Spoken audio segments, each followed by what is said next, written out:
पहले मैं जब कविताएं नहीं करता था डॉक्टर साहिबा तो मैं पढ़ाता था। मैंने एक बच्चे को कहा, मैंने कहा बड़ा होके क्या बनेगा? तो बोले कुछ नहीं। मैं समझ गया भारत का नाम रोशन करेगा और ये केजरीवाल बनेगा। मैंने दूसरे से पूछा, मैंने कहा तू क्या करेगा? बोले सर मैं बड़ा होके चांद पे जाऊंगा। मैंने पहले वाले को टोका, मैंने कहा देख कुछ सीख इससे, ये बड़ा होके चांद पे जाएगा। वो तुरंत बोला, बोले ढंग से इसके बाप पे तो गया नहीं। चांद पे क्या भाग जाएगा? मुझे समझ में आ गया कि मेरे बस की नहीं है, तो मैं पर्यावरण विभाग में चला गया। भाई साहब आप दोनों पास पास बैठे थे फिर दूर हो गए, यही मनमुटाव हो गया क्या? मैं आपसे एक निवेदन करना चाहता हूं कि जब मैं पर्यावरण विभाग में गया तो विश्व पर्यावरण के दिन मजे ले लेना, मैं बिल्कुल मस्ती का और आनंद का व्यक्ति हूं, ज्यादा टेंशन की बात आपसे करूंगा नहीं। मैं आप लोगों को केवल एक बात बताना चाहता हूं, हर जगह टेंशन है, लेकिन आप लोग टेंशन में बिल्कुल मत रहिए।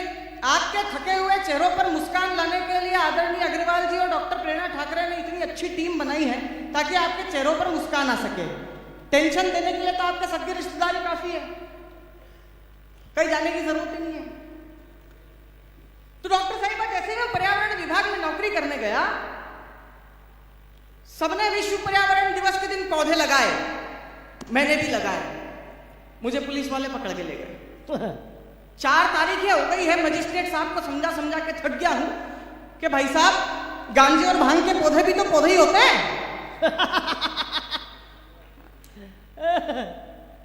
मैं हकीकत बात बता रहा हूं आपको, सरकार किसी की भी हो मेरे को कोई फर्क नहीं पड़ता, मेरे को सिर्फ एक ही चीज से टेंशन है। मित्रों देखिए, ये तो तालियां बजाने का हम लोग आपसे बोलते हैं ना, वो केवल और केवल आपका प्यार है, आपकी मोहब्बत है। और ये मोहब्बत अगर हम तक पहुंचेगी तो हम पूरी देश और दुनिया की यात्रा करेंगे। मैं सोनी एंटरटेनमेंट टेलीविजन पे टेलीकास्ट होने वाले इंडिया लाफ्टर चैंपियन का फाइनलिस्ट हूं। पूरे भारत में 5 उस फाइनल में ग्रैंड फिनाले में पहुंचे थे, उनमें से एक आपके सामने खड़ा है। और किशनगढ़ वालों, मैं ये मानता हूं कि उस फाइनल में मैं नहीं पहुंचा, उस फाइनल में ये हिंदी वाचिक परंपरा का मंच का स्वाभिमान पहुंचा, उस फाइनल में मां शारदे की कृपा पहुंची, उस फाइनल में इन सब कवियों का प्यार पहुंचा, उस फाइनल में आप जैसे हजारों लाखों श्रोताओं की दुआएं पहुंची। मैं दोनों हाथ उठा करके आपको प्रणाम करता हूं। डॉक्टर मंजू राठी जी, आप बेटी बचाओ बेटी पढ़ाओ के लिए काम कर रही हैं, हम लड़कों ने क्या बिगाड़ा है? नहीं, मैं बस आज आपसे एक ही बात, और मैं बोल रहा हूं ये जितने पुरुष बैठे हैं अगर मेरे साथ हो जाए तो मुझे समझ में आ जाएगा कि मैंने पुरुषों के बीच में पुरुषों की बात करी है। हमारी बात कोई भी नहीं करता। सरकार कैंपेन चलाती है जिसको मोहतरमा आगे बढ़ा रही है, बेटी बचाओ बेटी पढ़ाओ, बेटी बचाओ बेटी, क्यों? मतलब हम लड़के गंगा जी की बाढ़ में बेके आए हैं। डॉक्टर साहिबा हमको घर वालों ने यूट्यूब से डाउनलोड करा, मेरी छाती पे सांप लौटते, हम बेचारे पुरुष इतने भोले होते हैं, हम किसी से कुछ भी नहीं मांगते, हम बहुत खूबसूरत पैदा होते हैं, लेकिन हमारे घर की जो बुजुर्ग महिला होती है ना, उनसे हमारी खूबसूरती देखी नहीं जाती। आदरणीय कमलेश जी भाई साहब, बच्चों की, लड़कों की खूबसूरती घर की बुढ़ी महिलाओं से नहीं देखी जाती। जहां बच्चा 4, 5, 6 महीने का हुआ, मई और जून की चिलचिलाती गर्मी में वो गरम गरम सरसों का तेल करके लाएंगी और जो मालिश करना चालू करेंगी। मेरे को समझ में नहीं आता है लड़के को बड़ा करना है कि लट्ठे बना के पुलिस विभाग को देना है। और पुलिस विभाग, जैसा कि आदरणीय देवेंद्र भैया ने बताया, पुलिस विभाग ने हमारी इतनी सेवा करी कोरोना काल में, आए है। वैक्सीन से पहले तो इन्होंने अपने एक एंटीवायरस को सरसों के तेल में स्कैन करके जगह विशेष पे जो टैटू बनाए हैं, आदमी घर से बेसन लेने निकलता था, सूजी लेकर घर लौटता था। कल समझ के हंस लेना, मेरे जल्दी नहीं है। हाँ। फिर ये नारा आगे ले गए, बेटी पढ़ाओ। हम जानते हैं कि राजस्थान ने बहुत सारी वीरांगनाएं दी है, पद्मावती आपके वहां हुई, हाड़ी रानी आपके वहां हुई, लेकिन आज की महिलाओं में ज्यादा ताकत नहीं है। आप भरोसे मत बैठना, पुरुष ताकतवर है। आदरणीय प्रेरणा ठाकरे जी ने बोला था, मैं बता रहा हूं, मैं आपको सिद्ध करके जाऊंगा डॉक्टर साहिबा, प्रेरणा ठाकरे ने बोला था कि आप एकमात्र हैं जो नारी शक्ति का प्रदर्शन कर रही हैं, प्रतिनिधित्व कर रही हैं।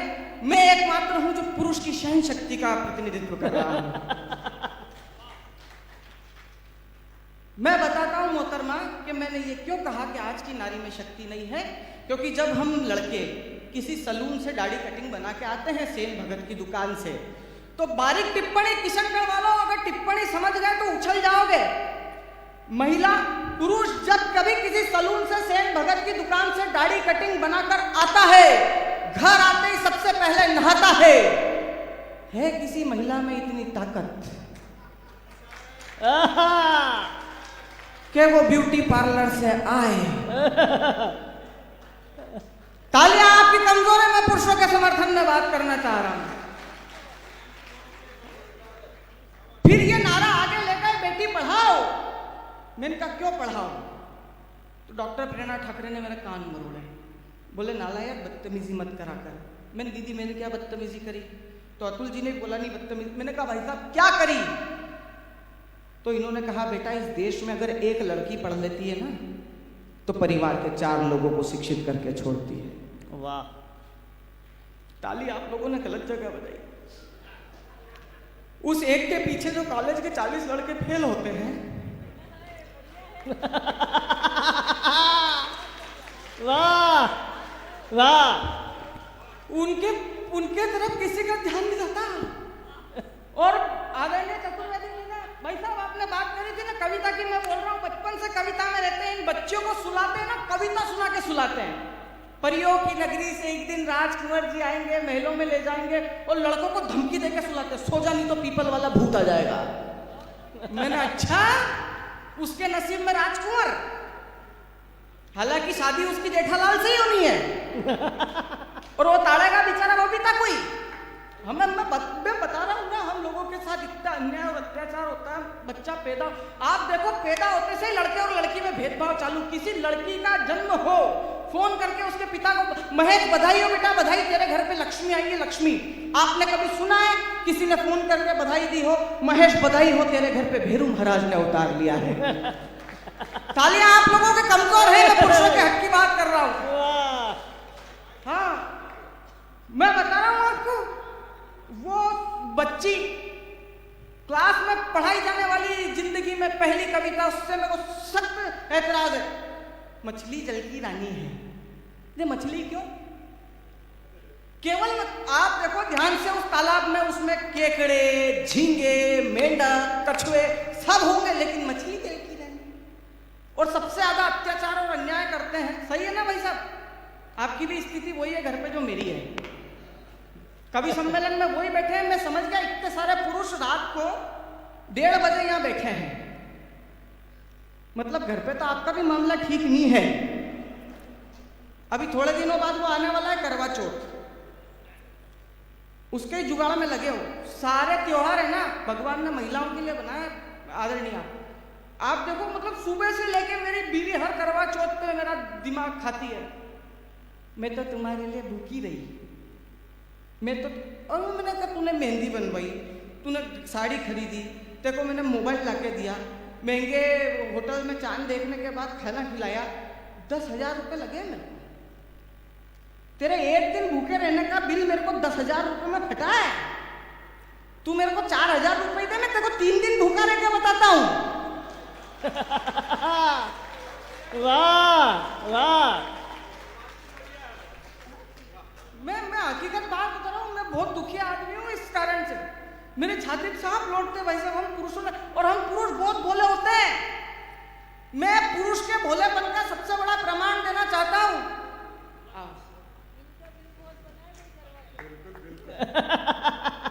एक पुरुष ही पुरुष का दर्द समझ सकता है, महिला नहीं समझ सकती। मैं इसी बात पे था कि इस संसार में कोई भी पत्नी अपने पति की बहन यानी ननन से प्यार नहीं कर सकती, कोई नहीं करेगी, एक पुरुष ही होता है।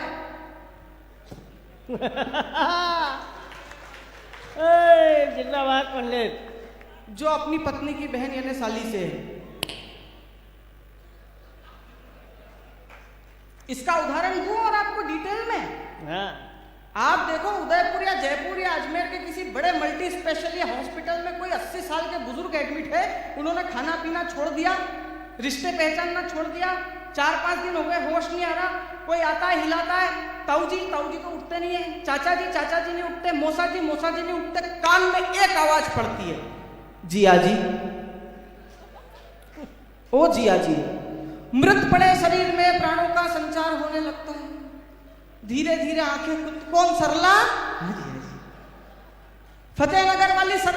जिस आदमी को 4 दिन पहले रिश्ते आदमी थे, उसको गांव तक याद आ जाता है। कहाँ लेने जाओगे इतना सादा जीवन, उच्च विचार भाई साहब। एक सफेद शर्ट, एक काली पैंट में पूरा जीवन पुरुष निकाल देता है। महिलाओं के ब्लाउज में इतनी वैरायटियां है ना, ये टुक्की वाला, ये प्रिंसेस वाला, ये गोल गला, ये दिल शेप का, ये स्लीवलेस। भाई साहब लटकन यहां तक चाहिए, यहां तक, यहां तक। आंटी 53 साल की हो गई, आप किसको लटकाना है? आपको आप खुद लटक रही हो। भगवान कसम खा के बोल रहा हूं, मेरी छाती सांप लौटते हमारे साथ में जगह जगह अत्याचार कर।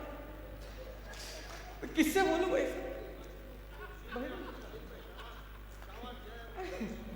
भाई साहब किससे बोलूं? मेरी छाती साहब। मैं आप बहुत धन्यवाद, वो धनाढ़ लोग हो, आप बहुत भाग्यशाली लोग हो कि आप घर पे जाते हो, आपको आपकी पत्नियां खाना परोसती है, मेरे को डाला जाता है। मैं जैसे ही घर जाता हूं, मेरी बीवी मेरे को खाना ऐसे उठाए। रात को 2:30 बजे कवि सम्मेलन के बाद घर गया, खाना ऐसे ही। मैंने कहा कैसी सूखी रोटी दी यार, इस पे घी लगा दे थोड़ा। बोले जैसी दिए वैसी खा लो, घी भी नहीं मिलेगा। वैसे भी चोरों को और कुत्तों को। आप हंस रहे हो भाई साहब, वो सूखी रोटी दे रही है मेरे को, आप हंस रहे हो। मेरे को गुस्सा आया, मेरा हाथ में मोबाइल था, मैंने मोबाइल फेंक के मारा, उसके हाथ में बेलन था, उसने बेलन फेंक के मारा, इधर लगी जोर से, गुम्मा उचक गया। हमारे वहां यही बोलते हैं, स्वॉलन हेड हो गया, गुम्मा उचक गया।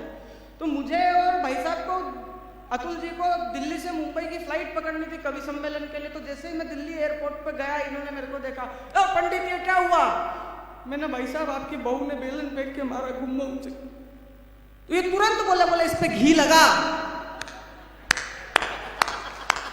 तालियां कमजोर है आप लोगों की। पंडित जिंदाबाद। मैंने इनसे बोला, मैंने कहा आदरणीय अतुल जी, अगर घी होता तो ये गुम्मा नहीं होता। और ऐसा कहते हैं ना, महिलाएं भोली होती है, गलत फहमी मत लेना। मुझे मालूम है एक आंटी वहाँ हमारे मुंबई में चेंबूर में रहती थी, वो इतनी बड़ी टीकी लगाती थी, ऐसा लगता था किसी ने 10 का कलदार चिपका दिया। मैंने आंटी इतनी बड़ी बिंदी क्या जरूरत है? बोले वो माँ कह के गई है कि पति की आयु बढ़ती है। थोड़े दिन बाद बिंदी छोटी हो गई। मैंने कहा क्या हुआ? बोले बीमार है यार। थोड़े दिन बाद बिंदी जब और छोटी हुई, मैंने कहा आंटी अब आईसीयू में चले गए। थोड़े दिन बाद बिंदी इतनी बारीक, ऐसा लगता था इंग्लिश का सेंटेंस लिख के फुल स्टॉप लगाया हो। मैंने कहा आंटी अब डॉक्टरों ने कह दिया इनको घर लेके चले जाओ भैया, इनका कुछ भी नहीं हो सकता, मैं परेशान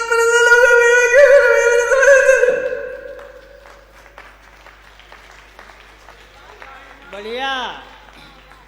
मैंने उनको हौसला दिया, मैंने कहा आप धैर्य रखिए आंटी जी, भगवान ठीक करेंगे, वो ठीक हो जाएंगे। वो 15 दिन बाद मेरे को पटना रेलवे स्टेशन पे मिली, बिंदी फुल साइज में, खुश हो गया। मैंने कहा आंटी बधाई, लगता अंकल ठीक हो गए। बोला काय का, वो तो कब के निपट गए, मैंने ही दूसरा ब्याह कर लिया। अरे सर सादा जीवन उच्च विचार में बोल रहा हूँ ना। एक सफेद शर्ट, एक काली पैंट में पूरा जीवन निकाल देता है आदमी। शादी के 10 दिन बाद मैंने गलती से शैम्पू की जगह कंडीशनर लगाया। मैं रात भर टेंशन में, मैंने एक्सपायरी डेट का था यार, झाग तो आई नहीं इसमें। और पुरुष कितना भोला होता है, मैं आपको एक एक प्रमाण देता हूँ। अभी जैसा कि जिक्र हुआ, कोरोना में बहुत सारी हानियां हुई, लगभग हर व्यक्ति के परिवार में हुई। मेरा एक दोस्त नारायण, उसके पापा भी शांत हो गए, उसकी मम्मी भी शांत हो गई और उसकी घरवाली भी शांत हो गई। वो पापा शांत हुए, 8 दिन रोया, उसकी मम्मी शांत हुई, वो 12 दिन रोया। 1.5 महीना हो गया, उसकी बीवी शांत हुई, वो रोना बंद ही नहीं करे। मैं उसके पास गया, मैंने कहा देख भाई तेरे साथ बहुत बुरा हुआ है, नियति ने बहुत बुरा किया है, लेकिन जीवन को आगे बढ़ा, ऊपर वाले की मर्जी। और तू पक्का जोरों का गुलाम है रे। तेरे पिताजी गए, 8 दिन रोया, माताजी गई 12 दिन रोया, बीवी के जाने पे तू 1.5 महीने से। बोले इन गांव वालों की वजह से रो रहा हूँ भैया। मैंने गांव वालों ने क्या करा तेरे साथ में? बोला भैया जब पिताजी का स्वर्गवास हुआ तो 8-10 बुजुर्ग आए, उन्होंने बोला बेटा तू धीरज रख, हिम्मत रख, हम तेरे बाप जैसे ही है। बढ़िया बढ़िया। माता जी शांत हुई तो उन्होंने बोला, बोले बेटा 4-5 महिला आके कहने लगी तू धीरज रख, हिम्मत रख, हम तेरी माँ जैसी है। आज 1.5 महीना हो गया है। बढ़िया है हिमांशु, बहुत बढ़िया। एक ने आके ये नहीं बोला तू धीरज रख, हम तेरे लिए दूसरी ढूंढ देंगे। मार्बल वालों हो, आप मार्बल वाले हो लेकिन फिसलो मत।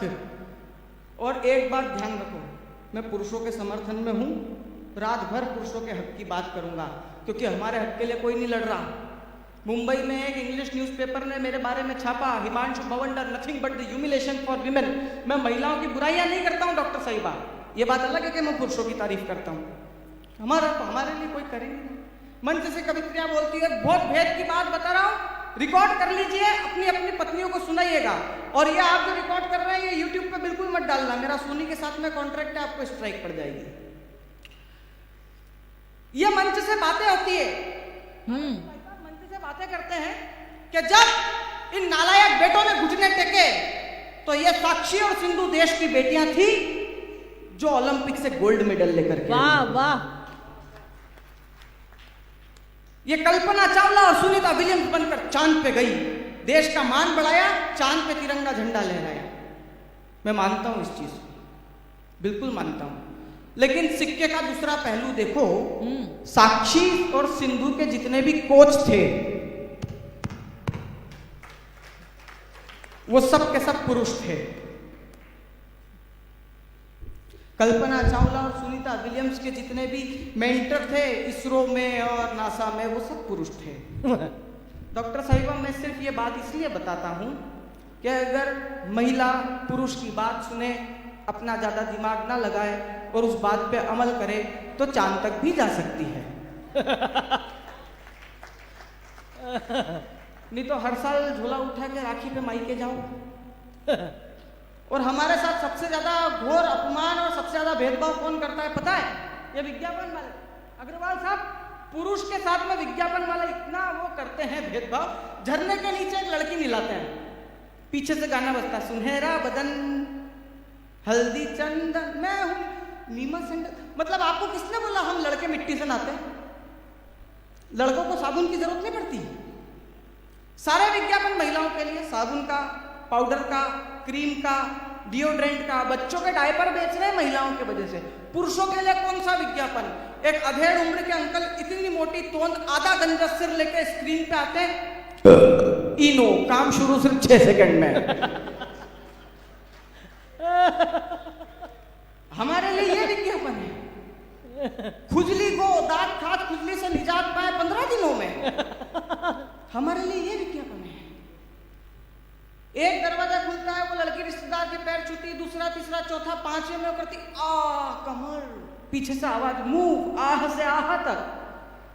हम लड़कों की सीमेंट भगवान ने, हम लड़कों की कमर भगवान ने वंडर सीमेंट से बना के भेजी। हमको क्या कभी कमर में दर्द नहीं होता? और इन लड़कियों को बिगाड़ा किसने, मैं बताऊं आपको? इनके पिताओं ने। आजकल की लड़कियों को बिगाड़ने में सबसे बड़ा योगदान उनके पिताओं का है। जरा सा कुछ होता नहीं, ये तो मेरी रानी बिटिया, ये तो मेरी प्यारी बिटिया, ये तो मेरी राज दुलारी बिटिया। हम लड़के का छतों का जाला साफ करने के लिए पटके घर में। मेरे पिताजी का अतुल भैया दिन भर एक ही काम, जा धनिया लिया, नींबू लिया, ये बड़े लोग घर पे आए हैं, चाय बनानी, दूध ले। मेरे को डाउट होता है, मैंने इस आदमी की औलाद हूं, डिलीवरी बॉय हूं यार। एक दिन मैंने मेरे पापा से कहा, मैंने कहा पापा मैं ही दिखता हूं आपको, दीदी नहीं दिखती है, ये भी इतनी मस्ती करती है। मेरे पिताजी ने 250 साल पुराना डायलॉग मारा, छोड़ बेटा एक ना एक दिन पराए घर जाएगी। ये कौन सी बात, छोड़ बेटा एक ना एक दिन पराए घर जाएगी। मैं बोलता हूं हम लड़कों को भी भेज दो पराए घर, हम भी हमारा टैलेंट बता के आएंगे। दूसरों की घर परिवार की जमी जमाई रंगोली पे पानी कैसे ढोला जाता है ये हम भी बताएंगे। वाह वाह वाह पंडित। अगली बात अगर अच्छी और सच्ची लगे तो आपकी तालियां उठे। आप सब पुरुष हो, समाज में रहते हो, एक उम्र को जिया है आपने, एक अनुभव को जिया है। डॉक्टर साहिबा, इसीलिए बोलता हूं कि एक समय वो था जब घर के बुजुर्ग खांसते थे, घर की बहुएं घर के अंदर हो जाया करती थी, आज घर की बहुएं खास देती है, बुजुर्ग वृद्धाश्रम पहुंच जाते हैं। दूसरी बात पूरे दावे के साथ करता हूं सर, हम लड़कों के ऊपर चलते हुए समाज इल्जाम लगा देता है कि वो बदतमीज नाकारा नालायक लड़का है जिसने अपने माँ बाप को वृद्धाश्रम भेज दिया है। इस भारत में एक ऐसा कुंवारा लड़का बता दो जिसकी शादी नहीं हुई हो और उसके माँ बाप वृद्धाश्रम में रहने के लिए मजबूर। वाह वाह वाह, कमाल है। हम कहां से चले थे, कहां आकर के रुक गए। हमने हमारी संवेदनाएं कैसे बदल दी, हमने हमारी मानवता कैसे बदल दी। मैं 8 पंक्तियां पढ़ता हूं शुद्ध रूप से कविता की। स्वागत स्वागत, बढ़िया, बहुत अच्छा है। आदरणीय चतुर्वेदी जी शायद 2-4 कविताएं और लिखने गए हैं। हाँ, 6 तो पेपर लेके आए थे। आपको जानकर के हर्ष होगा कि वो डायरी घर पे ही भूल के आए थे। वो अगर आपको कल मिले तो आप उनसे ये कह दीजिएगा कि हिमांशु ने भी कविताएं सुनी और वो अच्छा करता है। अच्छा कर रहा हूं ना मैं, एक बार तालियां बजाओ, इसलिए बजाओ मित्रों, क्योंकि कहते हैं कि सितारों की जगमगाहट अच्छी लगती है, दिल में गम हो तो खुशी की आहट अच्छी लगती है। हम सब भी इसी धरती के इंसान हैं दोस्तों, हमें भी तालियों की गड़गड़ाहट अच्छी लगती है। वाह वाह वाह। हम जनता की पुकार मुंबई में या बेंगलोर में हजारों लाखों की भीड़ में कविताएं सुनाते हैं, हमें वो कोई फर्क नहीं पड़ता कि आज यहाँ पर मुट्ठी भर लोग हमारे सामने बैठे हुए हैं, क्योंकि मैं एक चीज जानता हूँ कि जब हम भीड़ को कविता सुनाते हैं तो ऐसा लगता है कि हम कौरवों को कविता सुना रहे हैं। आज जब हम नीड़ में बैठे हैं तो हमें ऐसा लग रहा है कि हम पांडवों के बीच में कविता सुना रहे हैं। वाह वाह वाह, कमाल है पंडित। मैं आप लोगों को एक छंद सुनाना चाहता हूं कि हमने हमारी मानवता, हमने हमारी सभ्यता कहां खोई, कि शब्द का विधान नहीं, भाषा का भी ज्ञान नहीं, बंदे हाथ खुलेंगे कविता के सम्मान में मुझे अच्छा लगेगा। शब्द का विधान नहीं, भाषा का भी ज्ञान नहीं, अनुप्रास कहीं पे यमक लगवाते हैं, सिद्ध दृष्टि आजकल गिद्ध दृष्टि हो गई है, नेत्रों में लेंस की चमक लगवाते हैं, गरीबों की गरीबी का बनाते हैं उपहास, दिखाने को दांत में कनक लगवाते हैं, और पहले भाव पूछते हैं मीठे अमरूदों का, फिर अमरूदों पे नमक लगवाते हैं। पहले भाव पूछते हैं मीठे अमरूदों का, फिर और मैं आपको अभी भी एक बात कह रहा हूं, पुरुष बहुत भोला होता है, हमसे ज्यादा भोला कोई नहीं है संसार में। मैं आपको एक प्रमाण देना चाहता हूं। पिछले दिनों भाई साहब मेरे ससुर जी का फोन आया, बोले हिमांशु जी क्या कर रहे हो। मैंने कहा सहन।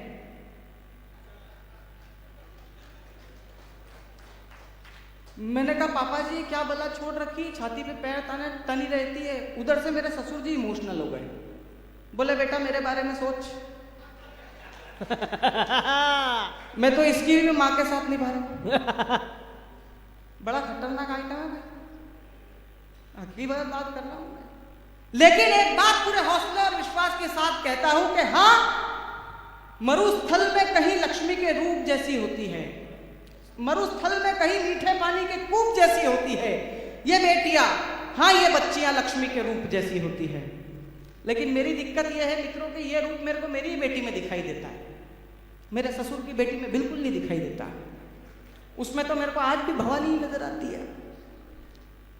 हमारे ऊपर इल्जाम लगाया जाता है। आदरणीय कमलेश जी, अर्जुन भैया, निशु भैया, एक ऑब्जर्वेशन दे रहा हूं सर, हमारे ऊपर इल्जाम लगाया जाता है कि हम पैसे बहुत खर्च करते हैं। पुरुष बिल्कुल पैसा खर्च नहीं करता। 100 रुपए लेके सलून में जाएगा, 30 रुपए में पूरे चेहरे की दाढ़ी, 50 रुपए में सर के बचे कुचे बाल, बचे कुचे। भाई साहब आपका दर्द पता चला मुझे, बचे कुचे बाल, 20 रुपए बचेंगे ना, स्टेशन पे 4 दोस्त 5 रुपए कट के हिसाब से चाय पी लेंगे। महिलाएं 250 रुपए लेके ब्यूटी पार्लर जाती है,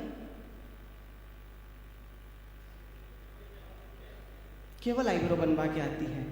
शुरू से ही रामदेव बाबा की बात चली, रामदेव बाबा से बड़ी योगाचारिणी होती है वो महिला जो थ्रेडिंग करती है।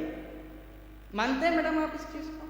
जिन जिन पुरुषों को नहीं मालूम है मैं बताता हूं, दोबारा मौका मिलेगा नहीं, ध्यान से देखना कि थ्रेडिंग होती कैसे है।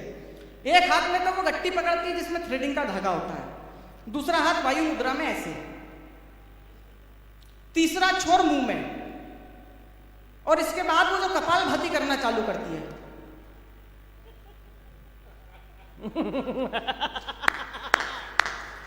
वाह पंडित, मुंह उसका फिर भी बंद नहीं है। गुप्ता भाभी बड़े दिनों बाद तेरा सत्यानाश है यार, तो तेरा काम कर यार। एक बारीक टिप्पणी दे रहा हूँ किशनगढ़ वालों, पिछले दिनों मैं और अशोक भाटी जी एक सैलून में गए, मैं वापस निकल गया, भाटी जी बोले तेरे को हजामत नहीं बनानी क्या? मैंने कहा नहीं। तो क्यों? मैंने कहा गांव से मेरे भाई का फोन आया है। तो उसने क्या बोला? उसने कहा है कि ताऊ जी की तबीयत खराब है।